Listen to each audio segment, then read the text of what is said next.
everyone, welcome to our maths class. So today we are going to start a fresh and new topic that is straight line. Geometry का पहला part है, आप कह सकते हैं class 11 में आपका जो ज्योमेट्री का पार्ट है उसका शुरुआत जो है आज हम करने जा रहे हैं। और आप अकॉर्डिंग टू एनसीईआरटी अगर देखें तो चैप्टर 9 है आपका। हिंदी मीडियम के कोई बच्चे अगर इस वीडियो को देख रहे हैं तो वो भी देख सकते हैं, इससे कोई फर्क नहीं पड़ता है। हमने सेंटेंस जो है इंग्लिश में भले लिखा है लेकिन समझाएंगे तो हिंदी में, क्लियर है कि नहीं? तो आप कह सकते हैं ये एक बाइलिंगुअल क्लास जा रहा है जिसमें आप स्ट्रेट लाइन को कवर करने जाएंगे। आगे आने वाले जो वीडियोस होंगे, स्टार्टिंग में ही बता दें कि इसका एक सीरीज ऑफ वीडियोस होगा जिसमें हम इस चैप्टर को कंप्लीट करेंगे, ना कि सिर्फ इसी वीडियो में। तो छोटे छोटे वीडियोस के थ्रू हम आपके पास आएंगे और ये सॉल्व करते हुए जाएंगे, दैट इज स्ट्रेट लाइन। तो चलिए, स्ट्रेट लाइन क्या है? क्लास 9-10 के बच्चे, जरूरी नहीं 9-10, उससे भी पहले के जो बच्चे हैं स्ट्रेट लाइन का मतलब तो समझता है। स्ट्रेट लाइन का मतलब क्या होता है? हिंदी में अगर कहें तो सरल रेखा। स्ट्रेट लाइन का मतलब होता है ऐसा लाइन जो स्ट्रेट हो। प्लस सर ऐसा कौन सा बात हुआ? रे पढ़े हैं, रे पढ़े होंगे आप, रे पढ़े हैं, ठीक है, बहुत बढ़िया। रे क्या होता है? उसका एक इनिशियल पॉइंट होता है। रे क्या होता है? रे एक इनिशियल पॉइंट होता है जहां से रे निकलता है और वो स्ट्रेट लाइन में इस तरह से जाता है, ऐसे पढ़े थे ना? तो ये भी एक स्ट्रेट लाइन ही है। चलिए डेफिनेशन पर आते हैं, क्या कह रहा है देखिएगा ध्यान से। डेफिनेशन कह रहा है the straight line is a curve, यह एक ऐसा कर्व है, ये एक ऐसा कर्व है such that every point on the line, every point on the line segment joining two points, दो पॉइंट ले ली, दो पॉइंट को मिला दी, तो ये क्या बन गया है बच्चा? अब इसको हम, इस लाइन को क्या कहते हैं? Line segment. क्या कहते हैं? Line segment. और इसे क्या कहते हैं हम? बोलिए जरा। अगर एक एंड पॉइंट ना हो तो इसको क्या कहते हैं? रे। हिंदी में क्या कहते थे? किरण, है कि नहीं? इसे क्या कहते हैं? Line segment. इसे हम कहते हैं रेखाखंड। क्लियर है कि नहीं? चलिए वापस आते हैं। तो कह रहा है कि स्ट्रेट लाइन एक कर्व है, एक वक्र है, हिंदी वाले एक कर्व है, such that every point on the line segment joining two points on it lies on it. इस लाइन में कोई भी दो पॉइंट आप बनाइए, कोई दो पॉइंट, 1000 पॉइंट बनाइए, जो किसमें प्रेजेंट रहेगा? इसी लाइन पर प्रेजेंट रहेगा। तो अगर ऐसा कोई लाइन आपने बनाया है जो ये मिलियंस ऑफ पॉइंट्स को मिला करके बनता है, इसे हम क्या कहते हैं? बोल रहा है स्ट्रेट लाइन कहता है। तो बहुत सारे पॉइंट्स मिलकर के ये लाइन बना हुआ है और इसे ही हम क्या कह रहे हैं? स्ट्रेट लाइन कह रहे हैं। डेफिनेशन में कोई दिक्कत नहीं है। आगे जो इंपॉर्टेंट बात है, जो आगे आपको क्वेश्चंस में काम आएगा, वो यहां से लिखा है। कह रहा है a line to determine, a line is determined uniquely by any one of the following। एक स्ट्रेट लाइन है और वो स्ट्रेट लाइन यूनिक है, सबसे अलग है। उसका पहचान करने के लिए आपके पास दो बातें हैं, जिन दो बातों को ध्यान रख करके ही आप किसी लाइन को एक दूसरे से बाइफर्केट कर सकते हैं, डिफरेंशिएट कर सकते हैं, अलग कर सकते हैं। कौन सा वो दो पॉइंट है? तो ध्यान रखिएगा, टू डिफरेंट पॉइंट्स। किसी भी स्ट्रेट लाइन का क्या होना चाहिए? दो डिफरेंट पॉइंट्स होना चाहिए। जैसे कि आप देख पा रहे हैं, यहां देखिए, यहां एक पॉइंट लिया था हमने, यहां एक पॉइंट लिया था, दो डिफरेंट पॉइंट है, सेम पॉइंट नहीं। ये एक तरीका है, ये एक तरीका। दूसरा तरीका में भी जाएंगे। ऐसा क्यों है? बिकॉज हमने लिखा है, ये बात आप जानते हैं, बिकॉज वी नो द ऑक्सिम। ये एक ऑक्सिम आपने पढ़ा होगा क्लास 9 या 10th में, कि that one and only one, one and छूट गया, वन एंड ओनली वन, यहां पर होगा बच्चा end. One and only one straight line passes through two given points. अगर आपके पास दो पॉइंट है ना, अगर आपके पास दो पॉइंट है ना, तो आप इसमें सिर्फ और सिर्फ एक ही स्ट्रेट लाइन बना सकते हैं। क्या more than one straight line बन सकता है? नहीं। इसीलिए ये बात कहा गया है कि अगर दो डिफरेंट पॉइंट्स हैं तो आप एक स्ट्रेट लाइन बना सकते हैं। क्या और कोई तरीका? हाँ, एक और तरीका है, एक और तरीका है स्ट्रेट लाइन जज करने का। तो हम देखेंगे अभी स्ट्रेट लाइन जज करने का जो नेक्स्ट तरीका है वो क्या है। देखिए, नेक्स्ट जो तरीका वो कह रहा है, आपके पास एक पॉइंट होना चाहिए, a point and a given direction. एक पॉइंट हो और एक डायरेक्शन हो। जैसे कि अभी हमने थोड़ा देर पहले बनाया था, याद कीजिए, एक हमने पॉइंट लिया था और एक डायरेक्शन दे दिया था इसमें कि ऐसा जा रहा है। तो ये भी क्या है? स्ट्रेट लाइन ही है। क्लियर है कि नहीं? चलिए हम कुछ एग्जांपल्स के थ्रू आपको समझाने का प्रयास करते हैं। आप बताइएगा स्ट्रेट लाइन है कि नहीं है। ध्यान दीजिए, आपको दो पॉइंट दे दिया गया, क्लियर है? आपको दो पॉइंट दे दिया गया और इन दोनों को मिला दिया गया, तो क्या ये स्ट्रेट लाइन है? तो ऑब्वियसली सर ये स्ट्रेट लाइन है, कोई दिक्कत नहीं, ठीक है। दूसरा एग्जांपल हम यहां लेते हैं, 2 डिफरेंट पॉइंट्स था ना, 2 यूनिक पॉइंट्स थे, 2 डिफरेंट पॉइंट। अब एक काम करते हैं, एक हम क्या करते हैं, आपके पास एक्स एंड वाई डायरेक्शन में ज्योमेट्री पर आ रहे हैं हम। अब एक्स एक्सिस और वाई एक्सिस हमने बनाया और आपको बोला कि यहां पर ये एक स्ट्रेट लाइन है। क्या ये एक स्ट्रेट लाइन है? कैसे जज करेंगे? या तो 2 पॉइंट होंगे या एक पॉइंट और एक डायरेक्शन होंगे। तो ध्यान दीजिएगा, यहां पर एक पॉइंट है जो एक्स एक्सिस का किसी एक पॉइंट पे कट रहा है। इस पॉइंट के बारे में तो आपको जानकारी होगा ऑब्वियसली। यहां से यहां तक एक्स का वैल्यू कुछ है, मान लेते हैं 2, और वाई का वैल्यू यहां पर क्या है 0, है ना। तो एक पॉइंट है और एक डायरेक्शन आपको दिख रहा है इसमें, हाँ कि ना। तो ये भी क्या है, स्ट्रेट लाइन है। क्लियर है कि नहीं? अब और एग्जांपल में आते हैं, ध्यान दीजिएगा, और एग्जांपल में आते हैं। मान लीजिए कि आपके पास एक पॉइंट दिया हुआ है, ध्यान दीजिए, आपके पास एक पॉइंट दिया हुआ है, सिर्फ आपके पास एक पॉइंट दिया हुआ है, सिर्फ 3,0 लीजिए, ये एक्स एक्सिस है, ये वाई एक्सिस है, और कुछ नहीं दिया हुआ है, और कुछ नहीं दिया हुआ है। तो यहां पर कितने स्ट्रेट लाइन बना सकते हैं आप? सर अनगिनत बना सकते हैं, अनलिमिटेड स्ट्रेट लाइन बनाया जा सकता है। आप देखिए ध्यान से, unlimited number of straight lines can be drawn from a single point. Yes or no? बस आपको क्या करना होता है, डायरेक्शन को बदलते रहिए, काम हो जाएगा। Yes or no? Unlimited number of straight lines आप बना सकते हैं। कोई दिक्कत है? समझ में आ रहा है? अगर एक पॉइंट दिया हुआ और डायरेक्शन फिक्स नहीं किया हुआ तो unlimited number of straight line बनाएंगे। यूनिक बनाने के लिए क्या करना होगा, यूनिक बनाने के लिए क्या करना होगा, एक पॉइंट देना होगा और एक डायरेक्शन देना होगा। A point and a given direction, अगर ऐसा है तो वो स्ट्रेट लाइन क्या होगा, यूनिक होगा। समझ में आ रहा कि नहीं आ रहा? यूनिक होगा। ये यूनिक है क्या? No, it is not unique. बहुत सारे स्ट्रेट लाइन इससे बन सकते हैं। क्लियर है कि नहीं? और एग्जांपल दे, एक और एग्जांपल दे रहे, ध्यान दीजिएगा। मान लीजिए आपके पास ये एक्स एक्सिस है, ये वाई एक्सिस है, आपके पास सिर्फ डायरेक्शन दिया हुआ। कौन सा डायरेक्शन है? लेट्स सपोज ऐसा एक डायरेक्शन है। तो अगर ऐसा डायरेक्शन है तो यहां पर भी लाइन बना सकते हैं, यहां पर भी लाइन बना सकते हैं। सिर्फ डायरेक्शन दिया हुआ है, पॉइंट फिक्स नहीं है। देखिए, कभी ये पॉइंट है, कभी ये पॉइंट है, कभी ये पॉइंट है, तो point is not fixed, direction is fixed. तब भी क्या यूनिक है क्या? ये 2 स्ट्रेट लाइंस यूनिक है क्या? नहीं, बहुत सारे स्ट्रेट लाइन आप यहां से बना पा रहे हैं। अगर आपको सिर्फ डायरेक्शन दे दे तो भी आप बहुत सारे स्ट्रेट लाइन बना सकते हैं। अगर आपको सिर्फ एक पॉइंट दे दे तो भी आप ढेर सारे स्ट्रेट लाइन बना सकते हैं। लेकिन अगर दोनों दे दे तो आप सिर्फ एक स्ट्रेट लाइन बना सकते हैं। इसलिए दूसरा पॉइंट का वैलिडिटी आपको समझ में आ गया होगा कि आपके पास एक पॉइंट होना चाहिए और एक डायरेक्शन होना चाहिए, तभी यूनिक स्ट्रेट लाइन आप बना पाइएगा। This is what.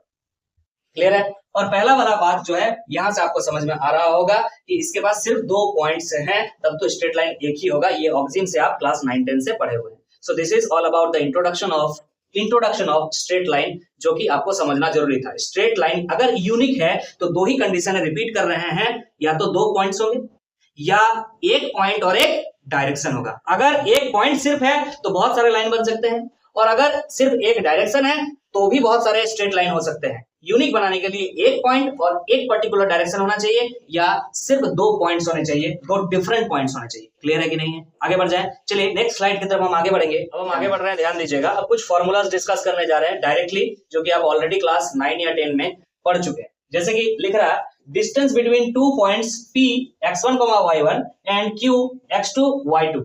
मतलब ये सब क्या दिया हुआ है, कोऑर्डिनेट्स दिए हुए हैं। ठीक है, हिंदी वाले निर्देशांक दिया हुआ है, x1, y1 और x2, y2 2 बिंदुओं का। तो मान के चलिए कि ये एक P पॉइंट है और ये एक Y पॉइंट है, sorry P and Q point है। ये दोनों के बीच जो हमने लाइन बनाया है, ऑब्वियसली ये स्ट्रेट लाइन है, और एक स्ट्रेट लाइन हमेशा शॉर्टेस्ट डिस्टेंस होता है। ध्यान रखिएगा, क्या होता है? Shortest distance. इन दोनों बिंदुओं के मध्य कई सारी दूरियां हो सकती है, लेकिन विस्थापन तो एक ही होता है, आपने फिजिक्स में पढ़ा होगा। तो ये विस्थापन वाला बात हो रहा है यहाँ पर। तो फॉर्मूला आपने पढ़ा होगा, P से Q के बीच का जो डिस्टेंस है वो कितना होता है। तो निकालने का तरीका क्या था?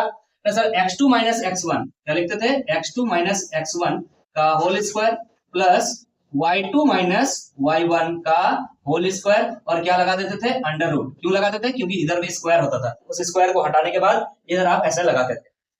एक एग्जांपल के लिए यहाँ पे हमने लिया है, मान लीजिए 2 पॉइंट है 6, -4 और एक पॉइंट है 3, 0। ये मान लीजिए P पॉइंट है आपका, ये मान लीजिए Q पॉइंट है आपका। ये P पॉइंट है, ये Q पॉइंट है। इन दोनों के बीच का जो डिस्टेंस है वो PQ होगा, और PQ कैसे निकालेंगे? Distance equal to x2 minus x1, ध्यान दीजिएगा 3 - 6 का होल स्क्वायर प्लस यहाँ पे 0 है, 0 - 4 का whole square is equal to क्या हो जाएगा, देखिएगा -3 आएगा, -3 का स्क्वायर मतलब हो गया 9 और 4 का स्क्वायर हो गया 16, तो यहां से निकल कर आ जा रहा है 25 का स्क्वायर रूट, तो यहां से निकल के आ जा रहा है बच्चा डिस्टेंस कितना 5, डिस्टेंस इक्वल टू 5। अब यूनिट लिख देते हैं, अब यूनिट यहाँ पे जो भी हो सकता है मीटर सेंटीमीटर जो भी है दिया हुआ रहेगा, क्लियर है कि नहीं। पर सर रूट से जो है +-2 निकलता है ना, तो ध्यान रखिएगा डिस्टेंस है, अगर डिस्टेंस नेगेटिव में होने लगा तब तो फिर बात ही अलग हो जाएगा, नेगेटिव में डिस्टेंस नहीं होता है, तो पॉजिटिव ही लिया है इस वजह से, क्लियर है कि नहीं है, क्लियर है कि नहीं है। आगे बढ़े हम, चलिए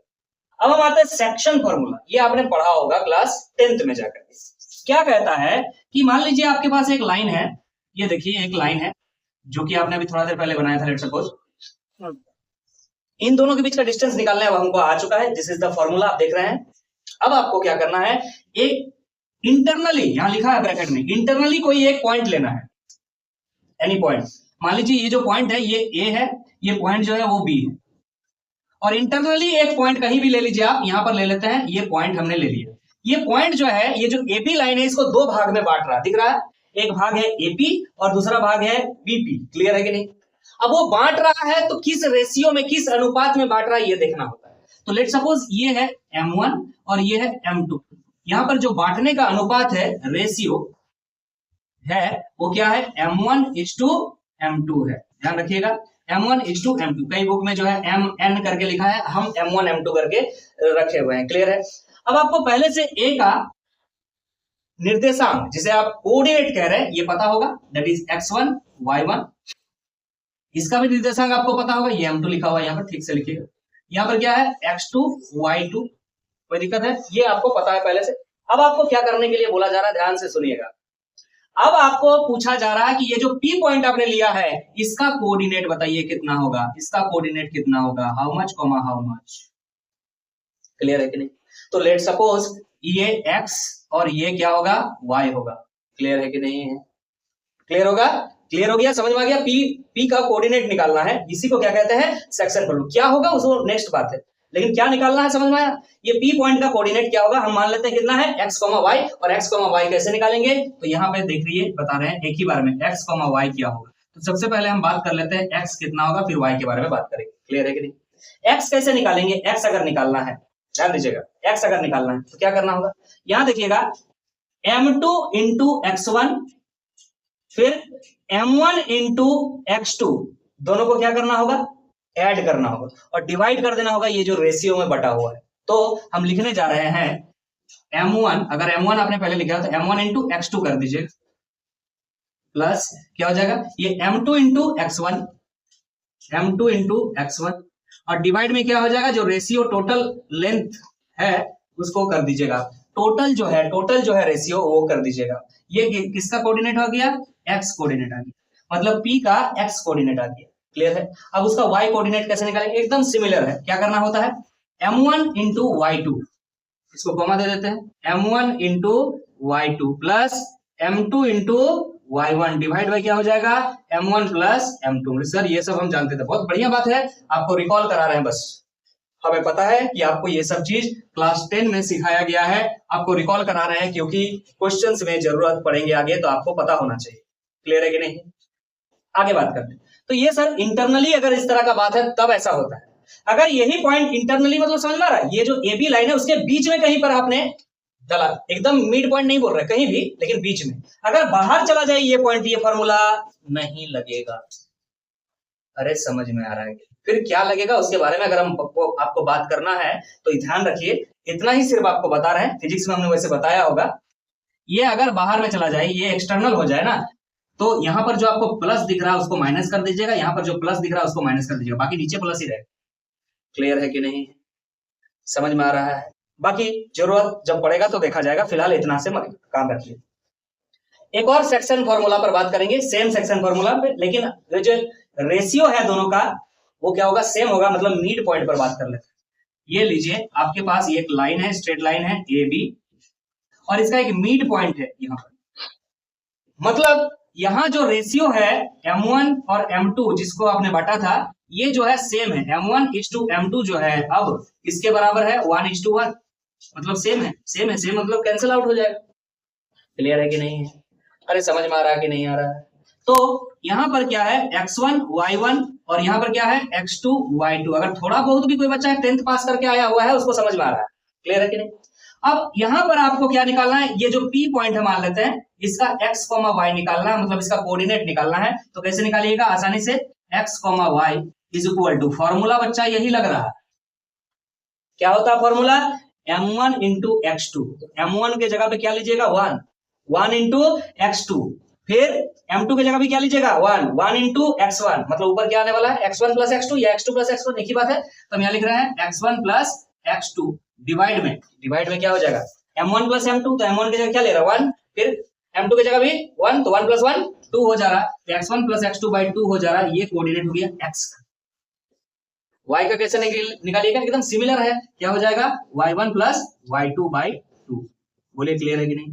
अगर मिड पॉइंट दे दे, अगर मिड पॉइंट का कोऑर्डिनेट आपको निकालने दे दे तो कुछ नहीं करना होता है, x1 प्लस x2 बाई 2 कीजिए, उसके बाद y का कोऑर्डिनेट कैसे निकालेंगे, y1 प्लस y2 बाई 2 कर दीजिए। अगर मिड पॉइंट है तो झमेला नहीं है कुछ भी, और अगर मिड पॉइंट नहीं है तब तो ये सेक्शन फॉर्मूला आपका लगेगा। बोलिए क्लियर है कि नहीं, बोलिए क्लियर है। तो चलिए अब हम और कुछ फार्मूलाज है जो कि आप पहले पढ़ चुके हैं उसको डिस्कस करेंगे। एक और फार्मूला का डिस्कशन करेंगे जो कि आगे जाके हेल्प करेगा आपका, area of triangle whose vertices are x1 y1 x2 y2 and x3 y3। आपके पास एक ट्राइंगल है, कोई भी टाइप का ट्राइंगल हो सकता है, आप बहुत टाइप के ट्राइंगल्स पढ़ के आए होंगे। तो मान लीजिए ये एक ट्राइंगल है ABC जिसका वर्टिसेस आपका दिया हुआ है, एक है x1 y1, एक है x2 y2 और तीसरा है आपका x3 y3। तो कैसे इसका एरिया निकालेंगे उस पर बात कर रहे हैं। इसका क्षेत्रफल जो है उसको निकालना, हिंदी वाले बार बार शुरुआत में ही बोल चुके हैं, तो हम कोशिश कर रहे हैं कि जो लेक्चर हो बाइलिंगुअल जाए, समझ में आए, मैथ्स है, ऐसा कोई बहुत बड़ा बात नहीं है कि इंग्लिश वाले बच्चे ही सीख सकते हैं, ऐसा कुछ बात नहीं। एरिया मतलब क्षेत्रफल होता है। तो एरिया हम कैसे निकालेंगे इस ट्राइंगल का, निकालने का क्या तरीका होगा, सबसे पहले लिखेंगे 1/2, फिर मोड लगाएंगे, क्या लगाएंगे मोड, क्लियर है। अगर अभी नहीं समझ में आ रहा तो बाद में समझ में आ जाएगा मोड क्यों लगा रहे हैं, ठीक। अब उसके बाद क्या करना, शुरुआत आप यहां से कीजिए, क्या लिखना है x1 into y2 minus y3, क्या करेंगे y2 माइनस y3, क्लियर है कि नहीं। फिर करेंगे प्लस, फिर लिखना है x2, ये वाला x2। जब आप x2 करेंगे तो क्या करना होगा, इसके साथ जो y है उसको नहीं लिखना है, फिर क्या लिखना होगा y3 माइनस y1, यहां लिखना होगा y3 माइनस y1, ठीक है कि नहीं। उसके बाद आपको क्या करना, फिर प्लस x3। अब x3 जब आप लिखे हैं तो x3 जब ये लिख रहे हैं तो उसके साथ जो y है उसको नहीं लिखना है। आप यहां पर खत्म किए थे ना, कहां पर खत्म किए थे, y1 पे खत्म किए थे, यहीं से शुरू कीजिएगा, y1 माइनस y2, और उसके बाद मोड को बंद कर दीजिएगा। ध्यान दीजिएगा, यहाँ मोड हमने शुरू किया था, यहाँ मोड हमने खत्म किया। मोड का मतलब क्या होता है, आपने मॉडुलस फंक्शन पढ़ा होगा, रिलेशन फंक्शन अगर पढ़ा है तो मॉडुलस फंक्शन एक ऐसा फंक्शन होता है जिसका रिजल्ट हमेशा पॉजिटिव होता है, ये आपने पढ़ा, क्लियर है कि नहीं। इसका जो रिजल्ट आएगा वो क्या आएगा, पॉजिटिव आएगा। चाहे कैलकुलेशन करके आप कुछ भी नेगेटिव लाए, पॉजिटिव लाए, कुछ भी लाए, लेकिन इसका रिजल्ट हमेशा पॉजिटिव। अरे एरिया है तो एरिया तो पॉजिटिव ही होना चाहिए ना। एरिया या तो 0 होगा, कुछ नहीं है, पॉइंट का एरिया मान लीजिए 0 हो जाएगा, और अगर नेगेटिव में एरिया का भी हो सकता है, इसलिए मोड लगा हुआ, और कुछ नहीं, उसका काम सिर्फ उतना ही। आगे देखिए ध्यान से। तो यहां पर आप अगर ये बात समझ गए हैं तो ये फॉर्मूला है, ठीक है। अब बात करते हैं थोड़ा एक एग्जांपल लेकर के जिससे आप समझ पाएंगे। मान लीजिए एक ट्राइंगल है जिसका वर्टिसेस आपका ये दिया हुआ 4,4, 3,-2 एंड -3,16। तो फॉर्मूला लगा रहे हैं इस एग्जांपल का। ये जो एग्जांपल है इसका सॉल्यूशन हम यहां पर बना रहे हैं। एरिया कैसे निकालेंगे, तो एरिया इक्वल टू होता है 1/2, मोड लगाना है, क्लियर है कि नहीं। फिर क्या करना होता है, ये लिखना होता है x1 into y2 minus y1, clear है। फिर प्लस ये लिखेंगे आप x2, फिर करेंगे इसके साथ जो y है वो नहीं लिखना है, इसको लिखना है y3 minus y1, that is 4। फिर आपको क्या करना है, प्लस ये लिखना है आपको -3, फिर आपको क्या करना है, इसके साथ जो है उसको नहीं लिखना है, 4 माइनस ऑफ माइनस, देखिए ध्यान से, 4 माइनस लिखेंगे, फिर यहाँ पर क्या है -2 है, तो क्या हो जाएगा -+2, फिर मोड को बंद कर देंगे, क्लियर है कि नहीं। अब इसको सॉल्व कीजिए, काम हो जाएगा। तो यहाँ से दिख रहा है 1/2, यहाँ पे दिख रहा है 4, यहाँ पे आ जाएगा -18 + 3, यहाँ पे आ जाएगा आपका 12, यहाँ पे आ जाएगा -3, यहाँ पे आ जाएगा आपका 4 और 2 6। अब इसको सॉल्व कीजिएगा 1/2, क्लियर है। 4 अट्टे 32, 2 3, 4 एकम 4, 5 6 7, 72 माइनस में, प्लस 3 बरम 36, 36 प्लस में, माइनस 3 6 18। तो ये है कैलकुलेशन। अब आप देखिए यहाँ पर क्या कीजिएगा 1/2, -27 है, सॉरी 72 है, और माइनस में 18 भी है, तो इसको ऐड करेंगे तो कितना आ जाएगा 7 और 1 8 और 1 9, 90, माइनस में 90 और 36 प्लस में है, तो 36 को आप घटा दीजिए इससे, तो क्या हो जाएगा 4 आ जा रहा है, और यहाँ पर बचा है 8, तो 5 6 7 8 5 आ जा रहा है, वो भी माइनस में, तो यहाँ से आ रहा है -54। ध्यान दीजिएगा इसका जो रिजल्ट आएगा मोड से जो भी बाहर आता है वो पॉजिटिव आता है, तो 54/2 लिखना है आपको, और इसको काट दीजिएगा तो 25 26 27 27 जो है 27 यूनिट स्क्वायर, या स्क्वायर यूनिट ऐसे लिखिएगा। क्या लिखिएगा? Square unit. क्यों लिखिएगा? क्योंकि एरिया है, एरिया का यूनिट जो होता है मीटर स्क्वायर, सेंटीमीटर स्क्वायर ऐसे होता है ना, तो जो भी यूनिट होगा, जो भी मात्रक होगा हिंदी वाले, क्या होगा? उसका वर्ग होगा, इसीलिए लिखा जाता है वर्ग मात्रक, इंग्लिश में स्क्वायर यूनिट। क्लियर है कि नहीं है? समझ में आ गया है? बहुत सिंपल सी बात है। अब हम कुछ बातें और डिस्कस करेंगे जो कि आपको क्वेश्चंस बनाने में हेल्प करेगा। अभी तक हम क्वेश्चन एक भी नहीं बनाए हैं और अभी नहीं बनाएंगे, कुछ और टॉपिक्स को हम डिस्कस करेंगे, उसके बाद क्वेश्चन बनाना स्टार्ट करेंगे। ध्यान दीजिए, अब हमने जो अभी तक पढ़ा है उसको एक रिमार्क में बांटने जा रहे हैं हम, because this is important in this chapter. क्या कह रहा है? आपने जो अभी ट्राइंगल का एरिया निकाला जिसका कोऑर्डिनेट्स दिए हुए हैं x1 y1 x2 y2 and x3 y3, अगर उसका एरिया 0 हो जाए, लिख रहा है if the area of triangle ABC is 0 then the points A, B and C lie on a line. Simple सी बात है। अगर ये जो ट्राइंगल का एरिया आपने निकाला था ABC ट्राइंगल मान लीजिए ये है, जिसका एरिया 0 हो जाए। अरे 0 होने का मतलब क्या है भाई साहब? ये एरिया 0 कब होगा? जब इस पॉइंट को उठा करके आप यहीं पर लेके आ जाएंगे। समझ मारा? मान लीजिए यहाँ पर B पॉइंट था आपका और यहाँ पर C पॉइंट था आपका, और इस पॉइंट को उठा करके खींच करके यहीं ले आइए ना, ये पॉइंट यहाँ पे आ गया। समझ मारा कि नहीं? इसका मतलब क्या हुआ कि ये जो तीनों पॉइंट है जिसको आप ट्राइंगल कह रहे थे वो ट्राइंगल है ही नहीं, वो क्या है? स्ट्रेट लाइन है, एक लाइन है। तो लिख रहा है ABC lie on a line that is they are collinear. Collinear का मतलब क्या होता है? एक ही लाइन में प्रेजेंट होना, हिंदी वाले संरेखी। क्लियर है कि नहीं? तो इसका इस जुगाड़ का इस्तेमाल करेंगे हम। आपने जो अभी फॉर्मूला पढ़ा ना, इस तरह से आपने फॉर्मूला, मान लीजिए तीनों का कोऑर्डिनेट आपको मालूम था अभी, हाँ ना, तीनों का कोऑर्डिनेट मालूम था, आपने फॉर्मूला निकाला था area equal to 1/2 mod x1 into y2 minus y3 plus x2 into y3 minus y1 plus x3 into y1 minus y2 का मोड। ये जो फॉर्मूला आपने पढ़ा ना, अगर ये कोलिनियर पॉइंट्स होते हैं तो इसका एरिया को आप क्या बैठा देंगे? बोला दैट इज 0, और अगर 0 बैठा देंगे तो ये 2 जाकर के 0 से मल्टीप्लाई होगा, तो ये अगेन क्या हो जाएगा? 0, और उसके बाद जो बचा हुआ चीज आपको दिख रहा है उसको इक्वल टू 0 बना करके हम कुछ इक्वेशन सॉल्व कर सकते हैं। ये एक हमारे पास जुगाड़ बन के रेडी है कि स्ट्रेट लाइन के कुछ चीजों को सॉल्व अगर करना होगा, हमें मान लीजिए कोऑर्डिनेट वगैरह निकालना होगा इनमें से कुछ को, तो निकाल पाएंगे। कुछ दिया हुआ रहेगा, कुछ निकालना होगा तो निकाल सकते हैं। समझ मारा? इस फॉर्मूला का हेल्प से एरिया को 0 कर देंगे हम, क्योंकि एक लाइन में प्रेजेंट 3 पॉइंट, ट्राइंगल तो नहीं है, लाइन है, लेकिन इसका मतलब यही हुआ कि एरिया क्या होगा? उसका 0 होगा। 0 पुट करके इसका यूज आप कर सकते हो। तो ये एक एज अ जुगाड़ हमारे इस चैप्टर में आगे काम आने वाला है। So this line is important for you in this chapter. Clear है कि नहीं? चलिए अब एक बहुत ही इंपॉर्टेंट टॉपिक स्टार्ट करने जा रहे हैं स्ट्रेट लाइन का, जो कि आपको क्वेश्चन बनाने में मदद करेगी, not only in mathematics but also in physics. Slope के बारे में डिस्कस करेंगे हम। अब हम आगे बढ़ रहे हैं, एक इंटरेस्टिंग और इंपॉर्टेंट टॉपिक डिस्कस करने जा रहे हैं, जो कि जैसे कि मैंने बताया ना कि मैथ्स में बल्कि फिजिक्स में भी आपको मदद करेगी। स्लोप ऑफ अ लाइन, जिसे आप ग्रेडियंट नाम से भी जानते हैं। अगर कोई बच्चा नहीं जानता है तो कोई बात नहीं, बता रहे हैं, सुनिए। ग्रेडियंट भी स्लोप को कहते हैं। हिंदी वाले बच्चे जो देख रहे हैं इसे आप कहते हैं रेखा की ढाल। एक तरह से ढाल का मतलब यहाँ क्या है? झुकाव। ठीक है, अब किसके ऊपर झुकाव है वो देखना है।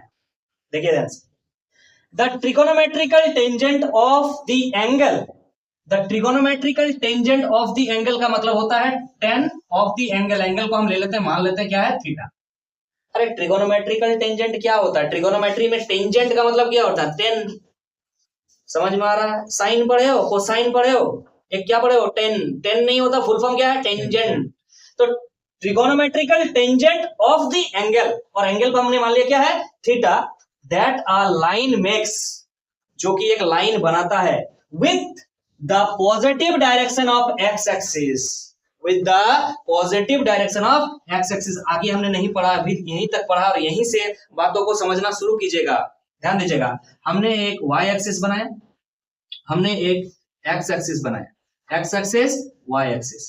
अब आपको एक क्या बनाना है? लाइन बनाना है, एक लाइन बनाना। लेट सपोज ये हमने एक लाइन बना दिया, ये एल एक लाइन है, क्लियर है कि नहीं?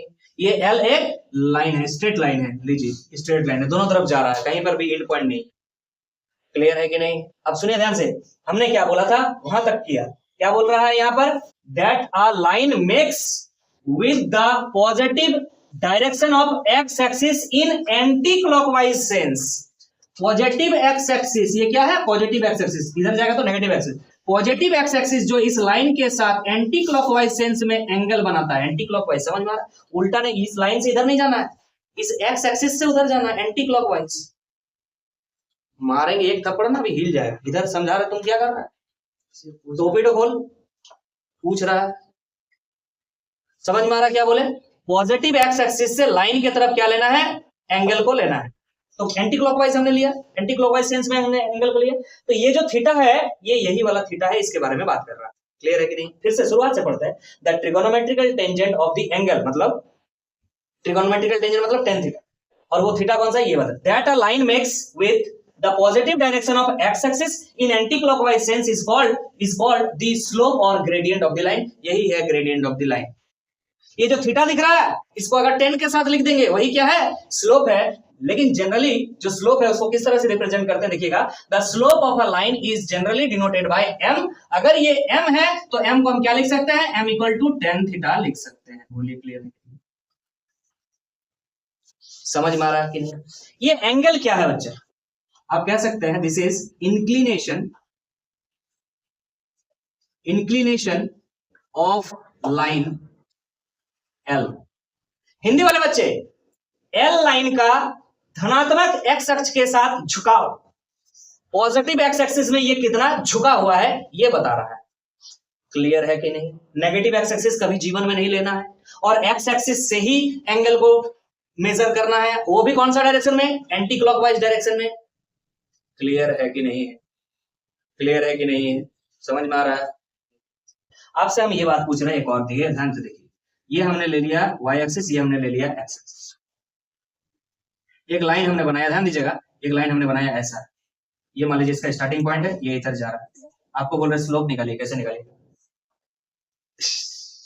Sir concept must be clear. आपको हमेशा पॉजिटिव एक्स एक्सिस से ही एंगल को मेजर करना है, तो ये है आपका एंगल थीटा। यहां निकालिएगा आप tan थीटा। समझ में आ रहा है कि नहीं आ रहा? अब इस थीटा को लगा दीजिए tan के साथ, जो निकलेगा वही होगा उसका क्या? स्लोप। क्लियर है कि नहीं है? समझ में आ रहा है? मान लीजिए ये स्टार्ट ही यहाँ पर से हो रहा था, उधर था ही नहीं, तो ये लेना है हमेशा एंटी क्लॉकवाइज डायरेक्शन। तो कॉन्सेप्ट मस्ट बी क्लियर। बहुत कुछ लिखा हुआ है एनसीईआरटी में, उतना मैं नहीं जा रहा, डायरेक्ट कॉन्सेप्ट पे है। क्लियर है? स्लोप क्या है? tan थीटा है। स्लोप क्या है? tan theta. और थीटा कैसे लेंगे समझ में आ गया है? कौन सा सेंस में? एंटी क्लॉकवाइज सेंस में। कहां से लेना है? पॉजिटिव एक्स डायरेक्शन से लेना है, किसी भी लाइन जो ड्रॉ किया हुआ होगा उसका। क्लियर है? तो चलिए अब हम अलग अलग कंडीशन लेकर के चीजों को समझने का प्रयास करते हैं। हमने एक कंडीशन लिया है यहाँ पर, ध्यान दीजिएगा। क्या कह रहा? Slope of line parallel to X axis. हमने यहां पर एक वाई एक्सिस बनाया, एक एक्स एक्सिस बनाया, ध्यान दीजिएगा, एक्स एक्सिस वाई एक्सिस। बोल रहा है एक लाइन बनाइए, line parallel to X axis. तो ये लीजिए एक लाइन हमने बना दिया, और मान लिया ये जो लाइन है वो एक्स एक्सिस के क्या है? पैरेलल है। ठीक है कि ये एक्स एक्सिस के क्या है? पैरेलल। तो आपसे हम यहां पर पूछेंगे, जरा बताइए थीटा कितना? थीटा कितना? सर झुका हुआ ही नहीं है, ना इधर झुका हुआ ना इधर झुका हुआ ही नहीं है, मतलब 0 डिग्री। यही तो बोले थीटा का मतलब क्या है? Inclination of line L. ये जो लाइन है इसका इंक्लिनेशन कितना? इंक्लिनेशन है ही नहीं सर, झुका हुआ है ही नहीं, पैरेलल है। तो थीटा क्या हो जाएगा? 0 डिग्री। अगर थीटा 0 डिग्री हो जाएगा तो इस लाइन का स्लोप, जिसे आप m कह रहे हैं, दैट इज tan थीटा, तो क्या हो जाएगा? tan 0 degree. tan 0 डिग्री का वैल्यू बताओ? 0 होता है। तो स्लोप क्या होगा इसका? जीरो, मतलब ये झुका हुआ नहीं है। अगर किसी का स्लोप जीरो आ रहा है इसका मतलब वो झुका हुआ नहीं है, वो इंक्लाइंड नहीं है किसी पर। क्लियर है? क्लियर है? समझ में आ गया? अब next, slope of line parallel to Y axis. अब हम क्या कर रहे हैं, एक वाई एक्सिस लिया, एक एक्स एक्सिस लिया और एक स्ट्रेट लाइन बना दिया जो कि पैरेलल है वाई एक्सिस के। This is X axis, this is Y axis, this is line L. मान लीजिए ये लाइन एल है। किसके पैरेलल है बच्चा? वाई एक्सिस के पैरेलल है। तो आपको यहां से एंगल पूछेंगे थीटा लेने के लिए, तो क्या लीजिएगा थीटा, जरा बता सकते हैं? सर पॉजिटिव एक्स एक्सिस से ही लिया जाता है, हमको दिख रहा है यहाँ अंधरा आदमी को भी, क्या होता है 90 डिग्री में। अगर कोई भी लाइन वाई एक्सिस के पैरेलल है तो एक्स एक्सिस के परपेंडिकुलर है। क्लियर है कि नहीं है? तो 90 डिग्री अगर है तो थीटा कितना हो गया यहाँ पर बच्चा? थीटा हो गया 90 डिग्री। तो स्लोप कितना हो गया? स्लोप इक्वल टू होता है tan थीटा, tan 90 डिग्री का वैल्यू क्या हो जाएगा? Infinite, undefined. अरे समझ में आ रहा कि नहीं आ रहा? बोलेगा कितना झुका हुआ है, ये भी झुका हुआ थोड़ी है, सीधा खड़ा है। समझ में आ रहा कि नहीं आ रहा? ये अनडिफाइंड है। क्लियर है? समझ में आ रहा है? बोलिए बातें क्लियर है? अगर बातें आपको क्लियर है तो और भी कुछ कंडीशंस लेकर के हम स्लोप निकालने का प्रयास करेंगे। क्लियर हो चुका है? बोलिए समझ में आ रहा है? क्लियर है ना? कॉन्सेप्ट क्लियर है ना? ये दोनों ड्राइंग आपने बना लिया ना यहाँ पर, उसके बाद ये दो कंडीशन लिख लिया ना। चलिए तीसरा कंडीशन को भी देखते हैं। अब नेक्स्ट पॉइंट की तरफ आगे बढ़े। देखिएगा हमने थर्ड एक कंडीशन लिया, क्या कह रहा है? Slope of the line equally inclined with the axis is 1 और -1। कब 1 होगा, कब माइनस होगा? 1 होगा। ये देखो इक्वली इंक्लाइंड। देखिए हमने एक्स एक्सिस बनाया, वाई एक्सिस बनाया, ध्यान दीजिए आप ही बताएंगे।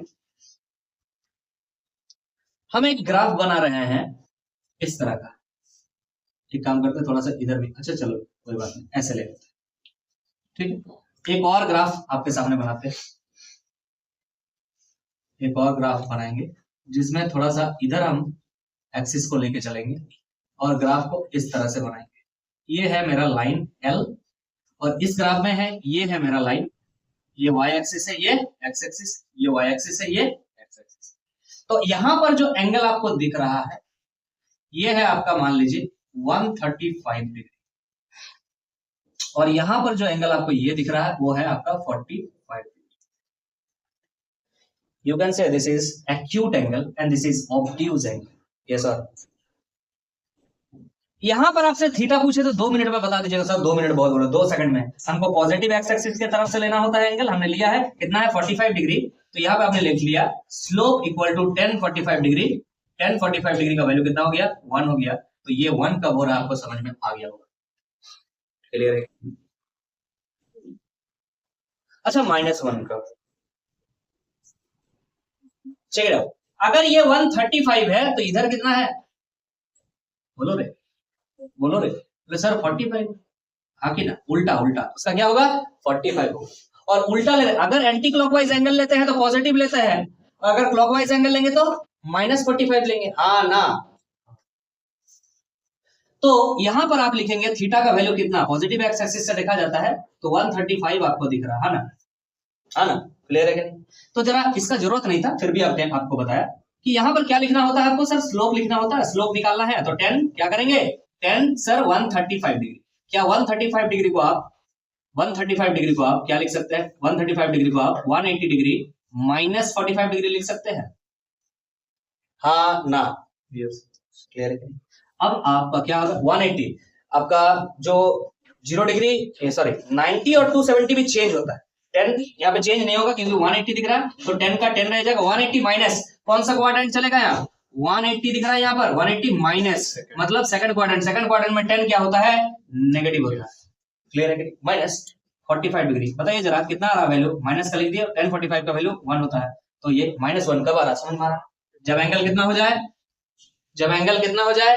135 हो जाए। समझ में आ रहा है कि नहीं आ रहा? प्लीज बोलो क्लियर है? अरे बच्चा समझ में आ रहा कि नहीं आ रहा? इक्वली इंक्लाइंड बोला था हमने, इधर भी इंक्लाइन किया, इधर भी इंक्लाइन किया, इक्वल है ये। जब इधर से 45 इंक्लाइन कर रहे हैं तो +1 आ रहा है, जब इधर से 45 इंक्लाइन कर रहे हैं तो -1 आ रहा है। लेकिन हमको हमेशा कौन सा एंगल लेना होता है? पॉजिटिव एक्स एक्सिस से, इसलिए tan थीटा की जगह यहाँ पे -45 नहीं बैठा, क्या बैठा है? 135 बैठा है। उसके बाद सॉल्व करके हमने निकाला। कोई दिक्कत? क्लियर है? आगे बात करेंगे। नेक्स्ट जो है बहुत इंपॉर्टेंट है और यही सारा खेल खेलेगा इस चैप्टर के अंदर। क्या कह रहा, slope of the line through the points A and B, A का कोऑर्डिनेट दिया हुआ है x1 y1 और बी का कोऑर्डिनेट दिया हुआ है x2 y2। इसको हम दो केस लेके पढ़ेंगे बच्चा, तभी आपको जाके ज्यादा क्लियर होगा। तो चलिए केस लेकर के पढ़ते हैं। केस 1 ध्यान दीजिएगा, आप दो केस बना रहे हैं, इसके पीछे जो रीजन है अभी आपको 2 मिनट में समझ में आ जाएगा। दो लाइन डिफरेंट बनाएंगे हम, इसलिए ध्यान दीजिएगा। ये हमने एक लाइन बनाया, this is our line, now to consider. अब ये जो एंगल आपको दिख रहा है, ये एंगल कौन सा एंगल है, ये एंगल जो है एक्यूट एंगल है। कौन सा एंगल है, एक्यूट एंगल है। अरे 90 डिग्री से कम है ना। एक केस हम लेंगे जो 90 डिग्री से ज्यादा होगा, केस नंबर 2 हम ले लेते हैं।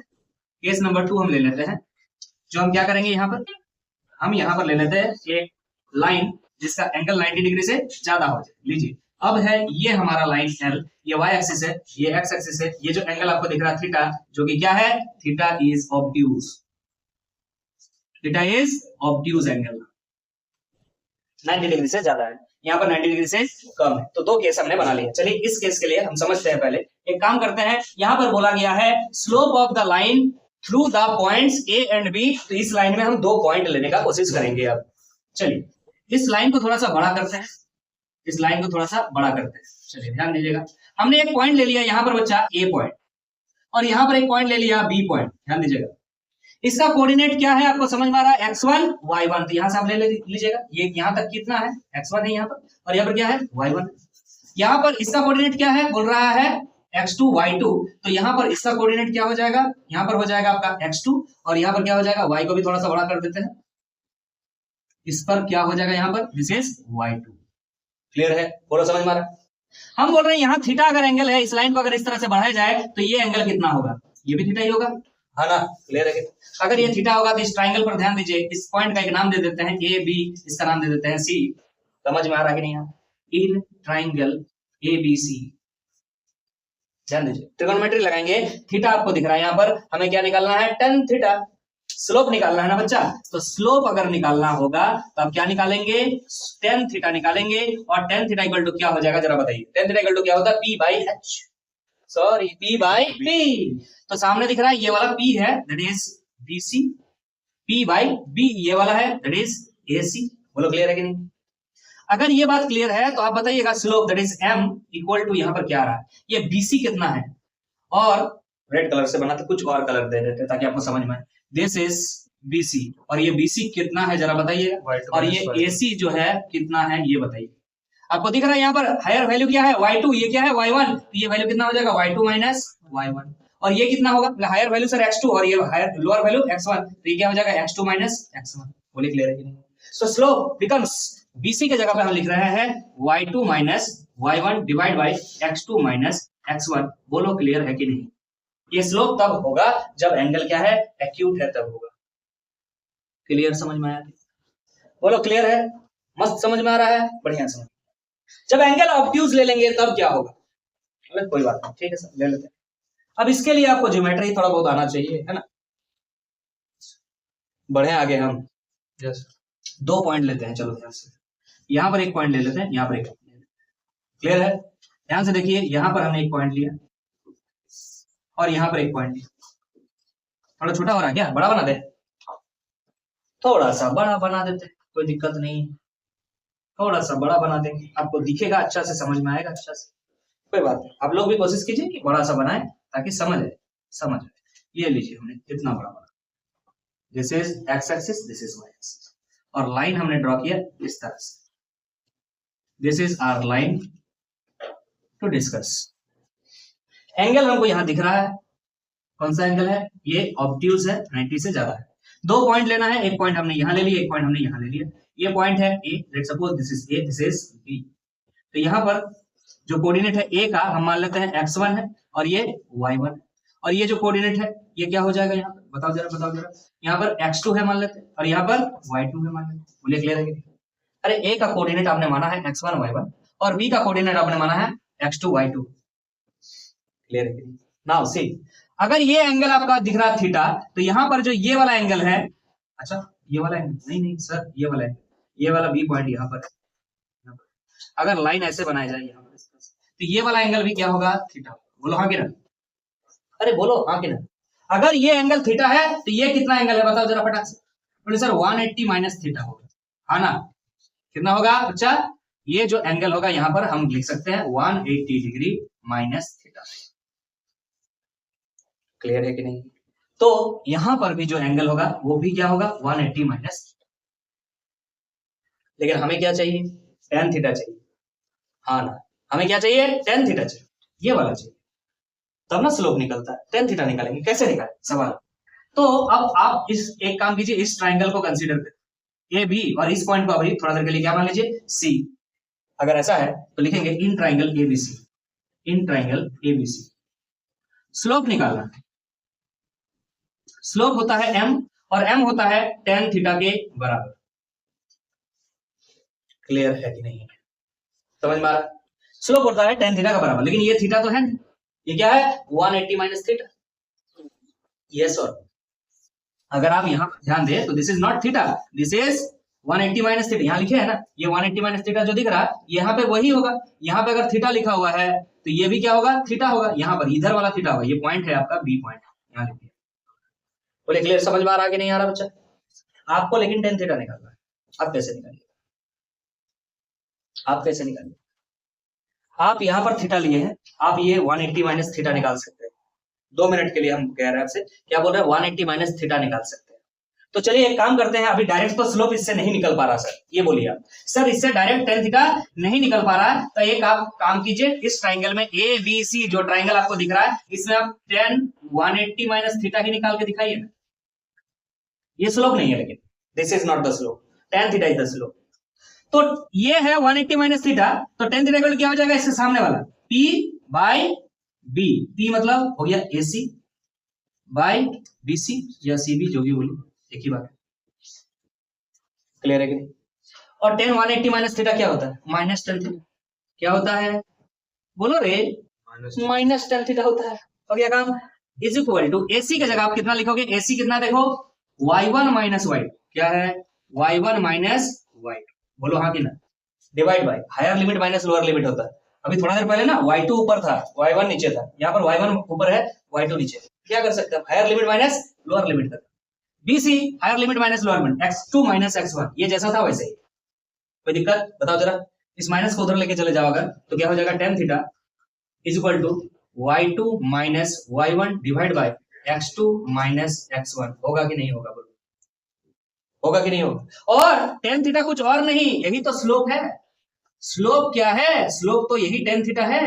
और tan थीटा आपने निकाला है y2 minus y1 divide by x2 minus x1, जो कि यहां भी था y2 minus y1 divide by x2 minus x1। लेकिन तरीका सॉल्व करने का अलग अलग है, कंफ्यूज ना रहे इसलिए हमने डिटेल में समझाने का प्रयास किया।